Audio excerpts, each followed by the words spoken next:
నమస్తే MTV Telugu digital media. ఆంధ్రప్రదేశ్లో మరి జనసేన పార్టీలోంచి బయటకు వచ్చిన నాయకులు మరి జనసేనపై చాలా తీవ్రమైన కీలకమైన వ్యాఖ్యలు చేస్తున్నారు. జనసేన పార్టీలో ప్రారంభం నుండి ఆ పార్టీలో ఉన్న పోతిన మహేష్ గారు ఇటీవలే జనసేనకి రాజీనామా చేసి వైసీపీలోకి వచ్చారు. కొద్దిసేపటి క్రితమే పవన్ కళ్యాణ్ గారి మీద ప్రెస్ కాన్ఫరెన్స్లో చాలా కీలక వ్యాఖ్యలు చేశారు. కరోనా కష్టకాలంలో ఆంధ్రప్రదేశ్లో ప్రజలు ఇబ్బందుల్లో ఉంటే కోట్ల రూపాయలు సంపద సృష్టించే ప్రయత్నం చేశారు, ఆస్తులు కొన్నారు. మరి చాలా రకాల ఎక్కడి నుంచి ఈ ఆస్తులన్నీ ఎక్కడొచ్చాయి, ఈ సంపద ఏంటి అని పోతిన మహేష్ గారు పవన్ కళ్యాణ్ గారి మీద వ్యాఖ్యలు చేస్తున్నారు. అంతేకాకుండా ఆర్థికంగా రాజకీయ పార్టీ పెట్టిన తర్వాత నాయకుడు అనేవాడు ప్రజలకు సేవ చేసే విధంగా ఉండాలి. మరి వీళ్ళ ఆర్థికంగా కూడా మరి గత కొన్ని సంవత్సరాలుగా ఈ 2-3 సంవత్సరాలుగా కూడా ఆర్థికపరమైన సంపాదనలోనే ఉన్నారు తప్ప మరి ఎక్కడి నుంచి వచ్చింది సంపాదన, ఎక్కడిది, మరి ప్యాకేజీ ఎక్కడిది, ప్యాకేజీ ఎవరి దగ్గర తీసుకున్నారు, మరి ప్యాకేజ్ స్టార్ అంటే కంగారు పడుతున్నారు పవన్ కళ్యాణ్ గారు. మరి ఈ ప్యాకేజీ లేకపోతే ఈ సంపద ఏంటి, ఈ ఆస్తులు కొనుగోలు ఏంటి, ఎక్కడి నుంచి వచ్చింది ఈ సొమ్ము అని పోతిన మహేష్ గారు చాలా విషయాలు బయట పెడుతూ ప్రెస్ కాన్ఫరెన్స్లో మాట్లాడుతున్నారు. మరి వీటన్నిటికి సమాధానం ఎవరు చెప్పాలి? పవన్ కళ్యాణ్ గారు కానీ వారు అనుచర వర్గం కానీ సాయంత్రం లోపు వాళ్ళు మళ్ళీ ప్రెస్ కాన్ఫరెన్స్ పెట్టి వారి అభిప్రాయాలు చెప్పే అవకాశాలు లేకపోలేదు. మరి వీళ్ళ కట్లగా మరి పవన్ కళ్యాణ్ గారి మీద పోతిన మహేష్ గారు చెప్తున్నారు. మరి నిన్న నామినేషన్లో పవన్ కళ్యాణ్ గారు పీఠాపురంలో నామినేషన్ వేస్తున్న సమయంలో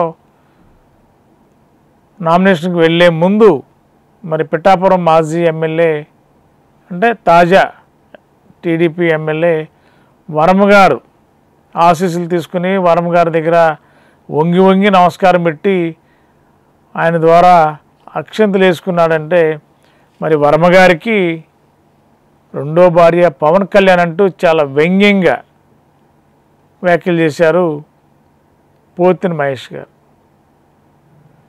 మరి జగన్మోహన్ రెడ్డి గారిని పవన్ కళ్యాణ్ గారు ఒక సభలో అతను రెండో భార్యగా అభివర్ణించుకుంటూ మాట్లాడారు. మరి దానికి విరుగుడుగా ఇప్పుడు పోతిన మహేష్ గారు వైఎస్ఆర్సీపీ ప్రతినిధిగా పవన్ కళ్యాణ్ గారి మీద అదే వ్యాఖ్యలు రివర్స్ గేర్ అంటారు సార్, ఆ విధంగా ఇప్పుడు వర్మ గారికి రెండో భార్య పవన్ కళ్యాణ్ గారు అని విమర్శలు చేశారు. మరి ఈ రాజకీయ విమర్శలు ఎక్కడి దాకా వెళ్ళాయంటే హోందాతనం నుండి వ్యక్తిగతంగా వెళ్ళే పరిస్థితులు అన్ని పార్టీలు వెళ్తున్నాయి. మరి వాళ్ళ పవన్ కళ్యాణ్ గారి మీద మరి ఈ టైపు వ్యాఖ్యలు వాడకంటే ఆర్థికంగా సంపాదన, ఈ సంపద సృష్టించే ఆలోచన రాజకీయాల్లోకి వచ్చే నాయకులకి ఉన్నప్పుడు రాజకీయ పార్టీలు కూడా ప్రజలు హక్కును చేర్చుకుంటారా, పక్కన పెడతారంటే మరి అందుకే పవన్ కళ్యాణ్ పక్కన పెట్టారు ఏపీ ప్రజలు అని చెప్పి అంటున్నారు పోతిన మహేష్ గారు. మరి ప్రస్తుత పరిస్థితుల్లో మరి ఇలాంటి కీలకమైన వ్యాఖ్యలు పవన్ కళ్యాణ్ గారి మీద చేస్తుంటే మరి ఈ సమాజంలో ఉన్న ప్రతి ఒక్కరూ ఏమనుకోవాలి, రాజకీయ పార్టీలని ప్రజలు దగ్గర తీస్తారా చేతకరిస్తారా అనేది ప్రజలే నిర్ణయించుకోవాలి. మరి పవన్ కళ్యాణ్ గారి మీద ఈ టైపు వ్యాఖ్యలు అనగానే పవన్ కళ్యాణ్ గారిని ఒక పార్టీ అధ్యక్షుని ఆ విధంగా విమర్శలు చేయొచ్చు అంటే రాజకీయపరమైన విమర్శలు అయితే ఓకే, కానీ వ్యక్తిగతంగా కూడా మరి ఆర్థికపరమైన సంపాదన అంటే పవన్ కళ్యాణ్ గారు ఎక్కడ సంపాదించారు, ఎక్కడెక్కడ ఆస్తులు అనేది ఈ 2-3 సంవత్సరాలనే డీటెయిల్డ్గా చెప్పారు. అదేవిధంగా నామినేషన్ టైంలో కూడా అఫిడవిట్ దాఖలు చేసినప్పుడు దాంట్లో చాలా సమగ్రమైన వివరాలు ఇవ్వాలి. మరి అవన్నీ కూడా ఈ 2-3 సంవత్సరాలని కొనుగోలు చేసినట్టు ఆస్తులు కొన్నట్టు కూడా అఫిడవిట్లో చూపించారు. మరి ఈ సంపాదన మరి ఆయన వాస్తవంగా సినిమా యాక్టరు, మరి ఆయన సినిమాలు తీస్తే కోట్ల రూపాయలు డబ్బు వస్తుంది.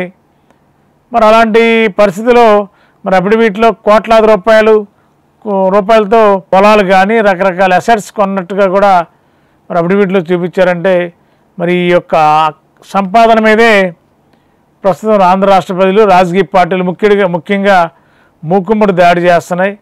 మరి దీనికి పవన్ కళ్యాణ్ అనుచర వర్గం కానీ పవన్ కళ్యాణ్ గారి ఎవరైతే అధికార ప్రతినిధులు ఉన్నారో వారు ఏ విధంగా స్పందిస్తారో చూడాలి. మరి అఫిడవిట్లో దాఖలు చేసిన విధంగానే సంపద సృష్టించే ఆస్తులే ఎక్కువ కనిపించాయి అంటున్నారు.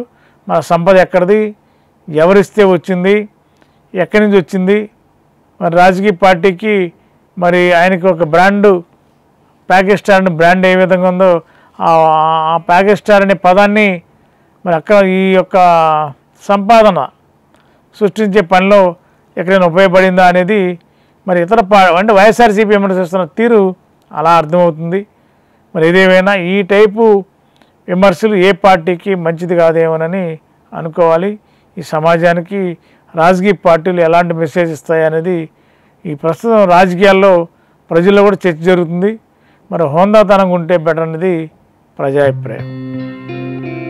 గత 20 సంవత్సరాలుగా దంత సమస్యలతో పాటు దవడ మరియు ముఖ సంబంధ సమస్యలకు చక్కని చికిత్సలు అందిస్తున్న శ్రీ రామకృష్ణ దంత వైద్యశాల, నరసింహారావుపేట, ఏలూరు. ఎమర్జెన్సీస్ లో వాడే ఆక్సిజన్ కాన్సంట్రేటర్లతో పాటు air purifier, UV light steriliser, ULV fogger వంటి పరికరాల ద్వారా పరిశుభ్రమైన వాతావరణంలో చికిత్స అందించబడుచున్నది. ఆర్వీజీ ద్వారా అతి తక్కువ రేడియేషన్ ఉపయోగించి దంత వ్యాధి నిర్ధారణ మరియు రూట్ కెనాల్ వైద్యం చేయబడుచున్నది. డెంటల్ లేజర్ ద్వారా కుట్లు లేకుండా సర్జరీలు, ఇంప్లాంట్స్ కిట్స్ ద్వారా పళ్ళు లేని వారికి ఫిక్స్డ్ దంతాలు, రూట్ కెనాల్ చికిత్సలకు ఎండో మోటార్ వంటి ఆధునిక పరికరాలు కలిగిన నమ్మకమైన డెంటల్ క్లినిక్.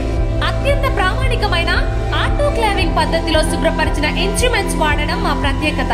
దంత సమస్యలకు చికిత్సతో పాటు విరిగిన దవడ మరియు ముఖ ఎముకలకు చికిత్స, ఎత్తు మరియు వంకర దవడలకు కాస్మెటిక్ సర్జరీ, యాక్సిలో ఫేషియల్ వంటి చికిత్సలకు చిరునామా శ్రీ రామకృష్ణ దంత వైద్యశాల, వేములపల్లి.